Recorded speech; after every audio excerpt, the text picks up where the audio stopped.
Welcome to body mind and soul. Sexual life మనిషి జీవితంలో ఒక భాగం. అది సజావుగా సాగినప్పుడు భార్యాభర్తల మధ్య విభేదాలు వస్తూ ఉంటాయి. అది ఎంతవరకు వెళ్తుందంటే కొన్నిసార్లు వాళ్ళు విడిపోయే ప్రమాదం ఉంది. దానికి ప్రధాన కారణం లైంగిక ఆసక్తి తగ్గిపోవడం. స్త్రీలలో లైంగిక ఆసక్తి ఎందుకు తగ్గుతుంది? ఆండ్రోజన్ థెరపీ అంటే టెస్టోస్టెరాన్ ఇవ్వడం స్త్రీలకు ఎంతవరకు అవసరం, అది ఏ విధంగా ఉపయోగపడుతుందో చర్చించడానికి ఇవాళ మనతో ఉన్నారు డాక్టర్ కల్పన గారు. కల్పన గారు నమస్కారం అండి. నమస్కారం. కల్పన గారు, స్త్రీలలో సెక్షువల్ హార్మోన్ ఈస్ట్రోజన్, అలాగే పురుషులలో టెస్టోస్టెరాన్. ఈ టెస్టోస్టెరాన్ స్త్రీలకు ఇవ్వడం ఎంతవరకు అవసరం అంటారు? హ్యూమన్ బాడీలో అడ్రినల్ గ్లాండ్స్, ఓవరీస్ ఇవి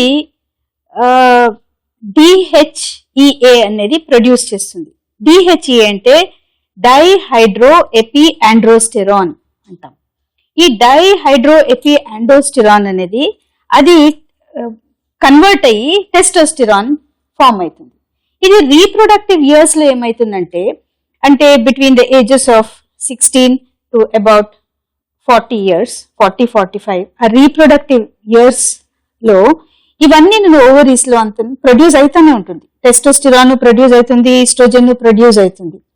టెస్టోస్టెరాన్ ఉట్టి జెంట్స్ లోనే ఉండాలి, అది లేడీస్ కి ఏం ఉపయోగం లేదు అనేది అది తప్పు. ఏ లిమిట్ లో ఎంత మినిమం ఎంత ఉండాలో అంత ఉంటే లేడీస్ లోనూ అది సరిగా పనిచేస్తుంది. అయితే అది ఏమైనా ఎక్కువైపోయింది అనుకోండి, టెస్టోస్టెరాన్ ఎక్కువైపోతే లేడీస్ లో హెయిర్ గ్రోత్ వస్తుంది, ఫేషియల్ హెయిర్ వస్తుంది, బాడీను మేల్ స్ట్రక్చర్ అట్లా ఇదైతుంది, మజిల్స్ ఎక్కువ డెవలప్ అవుతాయి, ఇవన్నీ ఉంటాయి. అయితే నార్మల్ గా టెస్టోస్టెరాన్ ఎంత ఉండాలో అంత ఉంటే అది ఈ టెస్టోస్టెరాన్ రిసెప్టర్స్ ఎక్కడెక్కడ కనిపిస్తుందంటే ఓవరీస్ లో కనిపిస్తుంది, బ్రెయిన్ లో కనిపిస్తుంది, ఫ్యాట్ లో, మజిల్ లో, బ్రెస్ట్ లో, ఇక్కడంతాను అవి కొద్ది కొద్దిగా రిసెప్టర్స్ కనిపిస్తుంది. స్కిన్ లో ఇది ఎక్కడెక్కడ ఏమేం పని చేయాలో అవి చేస్తాయి. ఇప్పుడు స్కిన్ లో చూసుకోండి, అది స్కిన్ టార్ట్ గా ఉండేది, ఈ రింకిల్స్ రాక ఉండేది, అది యూత్ఫుల్ గా ఉంటే అది టెస్టోస్టెరాన్ వల్ల. ఇప్పుడు ఓవ్యులేషన్ టైంలో ఫాలికల్స్ రిలీజ్ చేయాలి కదా ఎగ్స్ ని, అది it is because of testosterone. మరి ఈ బ్రెయిన్ యాక్టివ్ గా పనిచేసేదానికి, మజిల్ ఎక్కువ మంచిగా డెవలప్ అవడానికి, స్ట్రెంగ్త్ కనిపించేదానికి, ఇవన్నీ దీనికోసం టెస్టోస్టెరాన్ అనేది చాలా మట్టుకు అవసరం. ఇది మెనోపాజ్ టైంలో ఏమైతుందంటే అది డిక్లైన్ అయిపోతుంది, ప్రొడక్షన్ ఆఫ్ టెస్టోస్టెరాన్ డిక్లైన్ అవుతుంది. అప్పుడు ఈ టెస్టోస్టెరాన్ ఎప్పుడు డిక్రీజ్ అవుతుందో ప్రొడక్షన్, ఈ ఓవరీస్ అట్లనే అది ఇంకా కొద్ది కొద్దిగా రిలీజ్ చేస్తానే ఉంటుంది టెస్టోస్టెరాన్. అది కొంతవరకు అది కంటిన్యూ అవుతా వస్తుంది. కానీ 70-80 years దాటిన వాళ్ళకి అది 20% ఇంకా ఎక్కువ డిక్లైన్ అయిపోతుంది. సో ఎప్పుడు అది మేజర్ గా అది డిక్లైన్ చూపిస్తుందో అప్పుడు వాళ్ళకి ఆ స్ట్రెంగ్త్ అనేది ఉండదు, సెక్షువల్ ఫీలింగ్స్ ఇవన్నీ గ్రాడ్యువల్ గా ఏజ్ ప్రకారంగా తగ్గుతూనే ఉంటుంది. అయితే ఈ స్పార్క్స్ ఎస్ట్రోజన్, ఈ టెస్టోస్టెరాన్ ఇవన్నీ ఎప్పుడు ప్రొడ్యూస్ అవుతా ఉంటుందో అది కొద్దిగా మెయింటైన్ అవుతా వస్తుంది. అయితే అది ఇప్పుడు సర్జికల్ లూఫరెక్టమీ చేస్తారు, అంటే ఏదో ట్యూమర్స్ వల్లనో లేదు క్యాన్సర్ ఉంది అంటే ఏమైనా డౌట్ వచ్చింది అనుకోండి, ఓవరీస్ ని తీసేస్తారు. దానికి సర్జికల్ లూఫరెక్టమీ అంటాం. ఈ సర్జికల్ లూఫరెక్టమీ చేసిన వాళ్ళు ఏమైతుందంటే సడన్ గా టెస్టోస్టెరాన్ డ్రాప్ అయిపోతుంది. ఇది ఎప్పుడు సడన్ గా అది డిప్లీషన్ తెలుస్తుందో అప్పుడు వీళ్ళకి లిబిడో అనేది అస్సలే ఉండదు, ఆ సెక్షువల్ మోటివేషన్ అనేది ఉండదు, వాళ్ళకి ఇంట్రెస్ట్ అనేది ఉండదు. మరి ఎప్పుడు ఈ టెస్టోస్టెరాన్ అంత తగ్గుతుందో ఆ బ్రెయిన్ కి ఎఫెక్ట్ చేస్తుంది, ఆ డిప్రెషన్ అనేది వస్తుంది. సో అన్నిటికీ ఒక్కొక్కటి లింక్ అయితేనే ఉంటుంది. సో ఈ మధ్యలో ఏమైందంటే ఈ టెస్టోస్టెరాన్ థెరపీను స్టార్ట్ చేశారు, ఆండ్రోజన్ థెరపీ అంటాము. ఇది ఎంతవరకు అవసరమో మినిమల్ క్వాంటిటీస్ అది ఇంజెక్షన్స్ ద్వారంగా ఇస్తారు, ఎస్పెషలీ ఫర్ లేడీస్. లేదు టాబ్లెట్స్ ద్వారంగా ఇస్తారు, DHEA టాబ్లెట్స్ దొరుకుతున్నాయి. మరి ఈ అప్లికేషన్స్, లోకల్ ట్రాపికల్ ఆయింట్మెంట్స్ ఇవన్నీ దొరుకుతాయి. దీనివల్ల ఎంతో వరకు ఆ లిబిడో అనేది మెయింటైన్ అయ్యింది. సో ఇవన్నీ మేమే సొంత వైద్యం చేసుకోక కరెక్ట్ గా థెరపిస్ట్ అడిగి ఎంత డోసేజ్ అవసరమో అది తీసుకుంటే బాగుంటుంది. అది ఎక్కడ ఇప్పుడు ఓవరీస్ అది ఫాలికల్స్ ఎప్పుడు అది రిలీజ్ చేయాలను, ఎగ్స్ ఎప్పుడు రిలీజ్ చేయాలను, మెచ్యూరిటీ ఎప్పుడు రావాలను ఫాలికల్స్, అది కాక ఉండే దాంట్లో వీళ్ళు ఏం చేస్తారు, అది డోసేజ్ చూసి దానికి అడ్జస్ట్ చేసి అట్లా ఇస్తారు. లేదు స్కిన్ పాడైపోయింది అనుకోండి, రింకల్స్ వస్తున్నాయి, దానికి ఎంత డోజో అంత ఇస్తారు. సో ఆ మజిల్ డెవలప్మెంట్ కి, ఆ స్ట్రెంగ్త్ కి ఇవన్నీ అవసరం. మరి సెక్షువల్ యాక్టివిటీ కొని జెంట్స్ లో ఏమైతుందంటే వాళ్ళకి ప్యాచెస్ దొరుకుతాయి, టెస్టోస్టెరాన్ ప్యాచెస్, ఇవన్నీ అవి లేడీస్ కి అది ఉపయోగం పడదు. ట్రయల్ కి వీళ్ళు ఏం చేస్తారు, ఆ ప్యాచెస్ తీసుకుని అక్కడక్కడ వేసుకుంటారు, but it is more harmful. అవన్నీ చేసుకోకుండా ఎంతవరకు అవసరమో మీ డాక్టర్ గారు చెప్తారో అంత మీరు వేసుకుంటే, ఓరల్ గా కానీ ఆయింట్మెంట్స్ కానీ ఇవన్నీ యూజ్ చేస్తే బాగా ఛాన్సెస్ ఉంటాయి. ఈ టెస్టోస్టెరాన్ ఎప్పుడు ఆ నార్మల్ లెవెల్ వచ్చేస్తుందో బాడీలో, అప్పుడు సెక్షువల్ యాక్టివిటీను గ్రాడ్యువల్ గా ఇంప్రూవ్ అవుతుంది, ఆ ఇంట్రెస్ట్ అనేది వస్తుంది, మరి ఆర్గాజమ్స్ కి ఏం ప్రాబ్లం రాదు. ఎప్పుడు రీప్రొడక్టివ్ ఇయర్స్ లో అది డిక్లైన్ చూపిస్తుందో అప్పుడు ఆ ఇంట్రెస్ట్ అనేది ఉంటుంది, కానీ ఆర్గాజమ్స్ అట్లావి రావు, అది గ్రాడ్యువల్ గా అది తగ్గిపోతుంది. అయితే ఇంట్రెస్ట్ అనేది మట్టుకు ఉంటుంది. సో టెస్టోస్టెరాన్ జెంట్స్ కి వేరే రకంగా అది యూస్ఫుల్ అయితే, లేడీస్ కును అది చాలా మట్టుకు అవసరమే.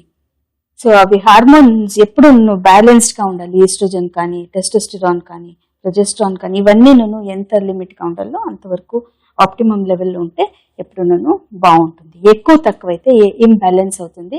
ఇంబ్యాలెన్స్ వల్ల, హార్మోనల్ ఇంబ్యాలెన్స్ వల్ల ప్రాబ్లమ్స్ వస్తాయి. ఇప్పుడు ఆఫ్టర్ డెలివరీ చూడండి ప్రాబ్లమ్స్ రావచ్చు, ప్రెగ్నెన్సీలో హార్మోనల్ ఇంబ్యాలెన్స్ ఉంటుంది, మరి అన్ని చేంజెస్ వస్తాయి. హార్మోన్స్ ఎప్పుడు మెచ్యూరిటీ అవుతుందో అప్పటి నుంచి మెనోపాజ్ దాకా ఈ ఫ్లక్చుయేషన్స్ వస్తూనే ఉంటాయి. సో ఏదైనా ప్రాబ్లమ్స్ కనిపించిందంటే మీరు డాక్టర్స్ని అప్రోచ్ చేయండి, వాళ్ళు మీకు ఆప్టిమం డోస్ ఎంత కావాలో అది ఇస్తారు, అప్పుడు మీకు ఎటువంటి ప్రాబ్లము రాదు. డాక్టర్ గారు ముందుగా ఒకళ్ళు ఈ విధంగా అడుగుతున్నారు, మాకు పెళ్ళై 6 సంవత్సరాలు అవుతుంది, ఇంకా పిల్లలు లేరు. మా ఇద్దరిలో లోపం ఎవరిదో తెలీదు. మా అత్తయ్య, తోటికోడళ్ళు లోపం నాదేనని నిందిస్తున్నారు. దీన్ని నేను ఎలా ఎదుర్కోవాలి? లోపం ఎవరిదో తెలుసుకోవడానికి ఏమన్నా పరీక్షలున్నాయా? ఫస్ట్ మీరు మీ ఓవ్యులేషన్ స్టడీ అనేది చేయించండి. అంటే మీ పీరియడ్స్ అయిన 4th, 5th డే మీరు వెళ్ళి స్కానింగ్ చేయించుకోండి. ఓవ్యులేషన్ స్టడీ అంటాము. అది మీరు కంటిన్యూస్ గా అది రోజు వెళ్తుంటే ఎప్పుడు అది ఓవ్యులేషన్ అవుతుంది అనేది అది తెలుసుకోవచ్చు. మరి మీ పీరియడ్స్ రెగ్యులర్ ఉందా అనేది అది ఫస్ట్ అది అర్థం చేసుకోవాలి. పీరియడ్స్ రెగ్యులర్ గా ఉంటే మీ 5th డే నుంచి మీరు ఓవ్యులేషన్ స్టడీ చేయించవచ్చు. ఒక్కొక్కసారి ఆ ఎగ్ రిలీజ్ అయ్యేది 14th డే కావచ్చు, లేదా 15th డే కావచ్చు. అది ఒక్కొక్కరు కాన్స్టిట్యూషన్ మీద డిపెండ్ అవుతుంది. సో అది ఓవ్యులేషన్ స్టడీ అంటాము. దాంట్లో తెలుస్తుంది ఫాలికల్ కరెక్ట్ గా మెచ్యూర్ అవుతుందా, మరి ఎగ్ రిలీజ్ అవుతుందా అనేది తెలుస్తుంది. అది మీకు నార్మల్ ఉంటే ఇంకేమీ ప్రాబ్లమే లేదు.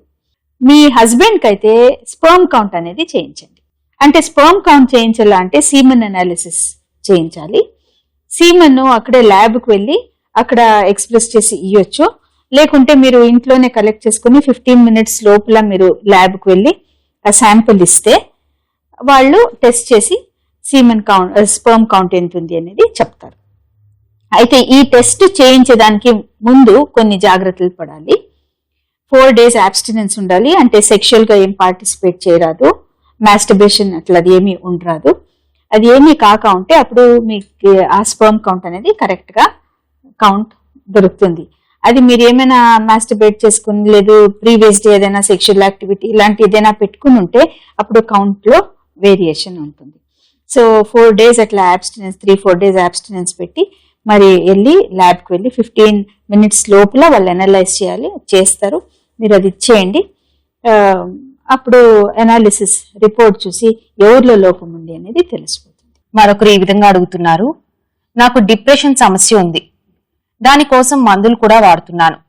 నాకు సెక్స్ కోరికలు కలగటం లేదు. ఒకవేళ కలిగినా నాకు సెక్స్ లో ఆనందం ఉండటం లేదు. ఇందుకు నేను తీసుకునే మందులే కారణమా? మా ఆయనేమో నాకు విడాకులు ఇస్తా అంటున్నాడు. దీనికి ఏదైనా సలహా ఇవ్వగలరా? డిప్రెషన్ అనేది మీరు మెడిసిన్స్ వాడుతున్నారు కాబట్టి కొద్దిగా ఈ చేంజెస్ ఉంటాయి. ఇంట్రెస్ట్ అనేది కలదు, లేదు సాటిస్ఫాక్షన్ అనేది ఉండదు. ఎందుకంటే మెడిసిన్స్ మీరు వాడుకుంటే డిప్రెషన్ తీవ్రంగా వెళ్ళిపోతుంది.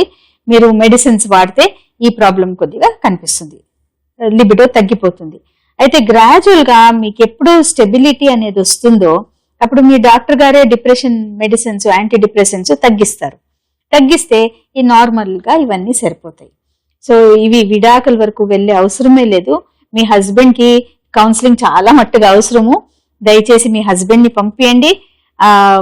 కౌన్సిలింగ్ తీసుకున్న తర్వాత ఆయనకి అర్థమవుతుంది మరి ఈ డిప్రెషన్ అనేది ఏమీ ప్రాబ్లం ఏం కాదు, అది తగ్గిపోతుంది మెడిసిన్స్ వల్ల. గ్రాడ్యువల్ గా మెడిసిన్స్ తగ్గియాలి. ఏకదం తగ్గిచ్చేస్తేనూ మళ్ళీ డిప్రెషన్ ఎక్కువ కావచ్చు. సో మీ డాక్టర్ గారు అది చెప్తారు ఎలా అది డిక్రీజ్ చేసుకుంటూ రావాలి, ఎన్ని రోజులు అది అవసరం అని. అది అయ్యే వరకు ఓపిక పడితే మీ హస్బెండ్ ఇద్దరు బాగుండొచ్చు. నేను ఒక ఎంఎన్సీ కంపెనీలో ఉద్యోగిని. మా ఆఫీస్ లో పని ఒత్తిడి ఎక్కువగా ఉండటం వల్ల ఇంటికి రాగానే అలసిపోయి నిద్రపోతున్నాను. మా ఆయన తనతో గడపడం లేదని నాతో సరిగ్గా ఉండటం లేదు. మా మధ్య సాన్నిహిత్యం దెబ్బతినేలా ఉంది. దీనికి ఏదైనా సలహా ఇస్తారా? అసలు ఒత్తిడి సెక్స్ కోరికలను తగ్గిస్తుందా? స్ట్రెస్ అనేది సెక్స్ గురించి ఇంట్రెస్ట్ అన్ని తగ్గిపోతుంది స్ట్రెస్ వల్ల. ఆ ఉద్యోగం మానేసి వేరే ఉద్యోగం చూసుకుంటే బాగుంటుంది, మీ లైఫ్ బాగుపడుతుంది. లేకుంటే స్ట్రెస్ తక్కువ ఉండే చోట్ల మీరు ఉద్యోగం చేస్తే బాగుంటుంది. చాలా మట్టుకు ఎంతో మంది నేను చూస్తున్నాను, వాళ్ళంతా ఏం చేస్తారంటే ఆఫీస్ పని ఇంటికి తీసుకుని వస్తారు, లేదా బర్డన్ అంతా ఇంటికి మోసుకుని వస్తారు. దీనివల్ల ఏమైతుందంటే ఇంట్లోనూ ఈ ప్రాబ్లమ్స్ కనిపిస్తాయి. స్ట్రెస్ అనేది చాలా చెడ్డది. మీకు ఎక్కడైనా స్ట్రెస్ అనిపిస్తుంది, ఈ ఉద్యోగం నాకు సరిపోవట్లేదంటే అది మానేసి వేరే వెతుక్కోవడమే మంచిది. ఎందుకంటే మీరు ఆఫీస్ నుంచి వచ్చి ఊరికే నిద్రపోతుంటే ఎవరికైనా విసుగొచ్చేది ఉంటుంది. సో మీరు మీ కమ్యూనికేషన్ బాగుండాలా, ఒకరినొకరు అర్థం చేసుకునాలా, అప్పుడు మీ సెక్షువల్ రిలేషన్స్ బాగుంటాయి. లేకుంటే ఈ డివోర్స్ రేటు నేను చెప్పినట్టు ఎక్కువైతుంది, లేకుంటే అపార్థాలు ఎక్కువ కనిపిస్తుంది. ఇవన్నీ వద్దు, అవాయిడ్ చేయాలంటే మీరు ఉద్యోగమైనా మానేయండి, లేదు ఆఫీస్ పని ఇంటికి తీసుకురావకండి, రెడ్యూస్ చేసుకోండి, లేదు వేరే జాబ్ వేరే చూసుకుంటేనో బాగుంటుంది. ఎందుకంటే స్ట్రెస్ అనేది it leads to too many problems. మరొకరు ఇలా అడుగుతున్నారు, మా అబ్బాయి వయసు 24 సంవత్సరాలు, చాలా అందంగా ఉంటాడు, వృత్తిరీత్యా వేరే రాష్ట్రంలో ఉంటున్నాడు. ఒకసారి నేను అకస్మాత్తుగా మా అబ్బాయి రూమ్ కి వెళ్ళగా వాడి రూమ్ లో ఆడవాళ్లకు సంబంధించిన దుస్తులు కనిపించాయి. మా అబ్బాయికి పెళ్లి చేసుకోవడం ఇష్టం లేదు. వాడు లింగ మార్పిడి కోరుకుంటున్నాడు. దీన్ని ఎలా పరిష్కరించాలి?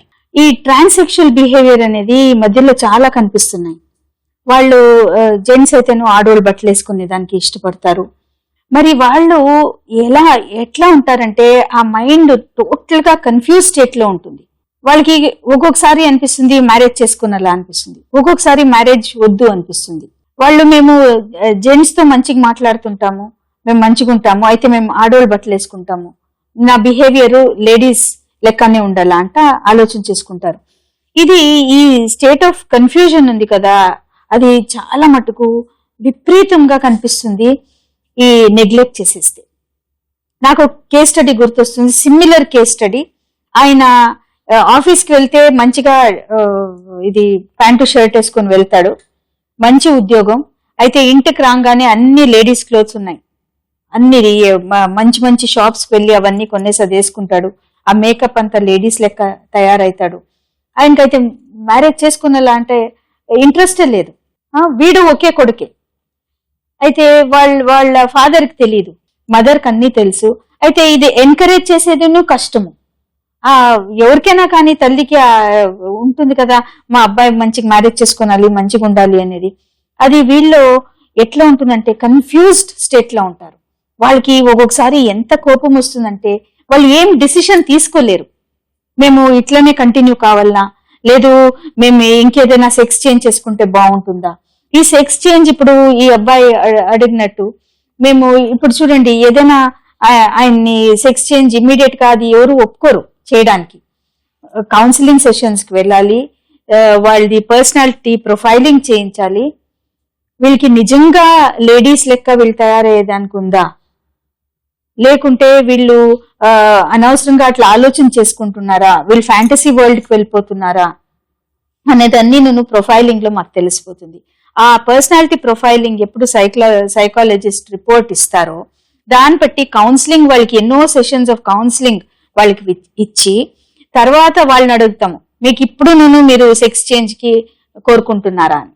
అప్పుడు వాళ్ళు అవును మాకు ఇంకా అదే కావాలి అంటే ఆ స్టెబిలిటీ ఎప్పుడు దాని ద్వారంగానే వెళ్తుందో అప్పుడు వాళ్ళకి మేము ఎస్ అనొచ్చు. అయితే it is a very very costly affair. ఇప్పుడు ఫారిన్ లో అంతా ఇది చేస్తున్నారు, చాలా మట్టికి ఎక్స్పెన్సివ్. ఇండియాలో అంతవరకు లేదు. అయితే ఎవరెవరో కొంతమంది ఢిల్లీలో అంతా చేస్తున్నారు, but it is very expensive.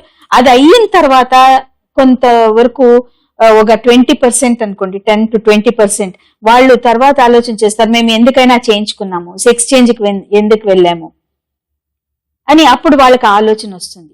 So వాళ్ళని అసెస్ చేసి వాళ్ళకి కరెక్ట్ గా సైకాలజిస్ట్ రిపోర్ట్ వెళ్ళి ఎండోక్రైనాలజిస్ట్ దగ్గర మరి సర్జన్ దగ్గర వెళ్ళి అవన్నీ procedure, it's a very elaborate procedure. ఒక్కొక్కసారి 1 year, 2 years, 3 years అవుతుంది. ఎందుకంటే ఒకరిని అర్థం చేసుకునేది అంత ఈజీ కాదు. ఇలాంటి వాళ్ళు మెంటల్ మేకప్ వేరే రకంగా ఉంటుంది. వాళ్ళని అది వాళ్ళకి ఎన్నో సజెషన్స్ ఇచ్చి అవన్నీ చేసి మళ్ళా వాళ్ళు ఈ సెక్స్ చేంజ్ అయిన తర్వాత వాళ్ళు ఎలా ఉంటారు అనేది మేము అది ఇమాజిన్ చేసుకుని అలా హైపోథెటికల్ గా చేసుకుని తర్వాత వాళ్ళకి ఎస్ ఓ నో మేము చెప్పాలి. సో ఆయన్ని ఫస్ట్ ఆఫ్ ఆల్ వాళ్ళు కౌన్సిలింగ్ తీసుకొని వెళ్ళాలి, పర్సనాలిటీ ప్రొఫైలింగ్ అనేది చేయించాలి. అది అయిన తర్వాత డిసిషన్ తీసుకోవచ్చు. డాక్టర్ గారు మరొకరు ఇలా అడుగుతున్నారు, మా ఆయన వయసు 60 సంవత్సరాలు. ఆయన కనిపించిన ప్రతి అమ్మాయి అందచందాలను, వస్త్రధారణను పొగుడుతున్నారు. నా ఆయనతో బయటికి వెళ్లాలంటే సిగ్గుగా ఉంది. ఇంతకు ముందు ఇలా లేరు. ఈ మధ్య ఎందుకు ఇలా ప్రవర్తిస్తున్నారో అర్థం కావడం లేదు. నన్నేం చేయమంటారు? ఏదో ఆయనకి ప్రాస్టేట్ ఎన్లార్జ్మెంట్ ఉంటుంది. ప్రాస్టేట్ ఎప్పుడు ఎన్లార్జ్మెంట్ ఉంటుందో అప్పుడు ఇలాంటివన్నీ కనిపిస్తాయి. వాళ్ళు వేరే ఆడోళ్ళకి చూసేది, మరి వాళ్ళ బిహేవియర్ వేరే రకంగా ఉంటుంది. అందరూ బాగా కనిపిస్తుంటారు వాళ్ళకి. అది ఎంత ఎన్లార్జ్ అయ్యింది అనేది దాన్ని బట్టి ఉంటుంది. ఇట్ ఈస్ నార్మల్ 60 years దాటిన తర్వాత ప్రాస్టేట్ ఎన్లార్జ్మెంట్ అనేది అవుతుంది. అయితే గ్రాడ్యువల్ గా అది అట్లనే అవుతా ఉంటుంది. అది ఫస్ట్ చెక్ చేయించి ప్రాస్టేట్ ఎన్లార్జ్మెంట్ ఏమైనా ఉంటే దానికి సర్జికల్ గాను అది రెక్టిఫై చేస్తారు. అది ఫస్ట్ చేయించని అది ఫస్ట్ అది క్లియర్ అయిపోతే తర్వాత వేరే దాన్ని మేము ఆలోచన చేయవచ్చు. మరో ప్రశ్న చూద్దాం. మా ఆయనకు 50 సంవత్సరాలు. ఎప్పుడూ దిగాలుగా ఉంటున్నాడు.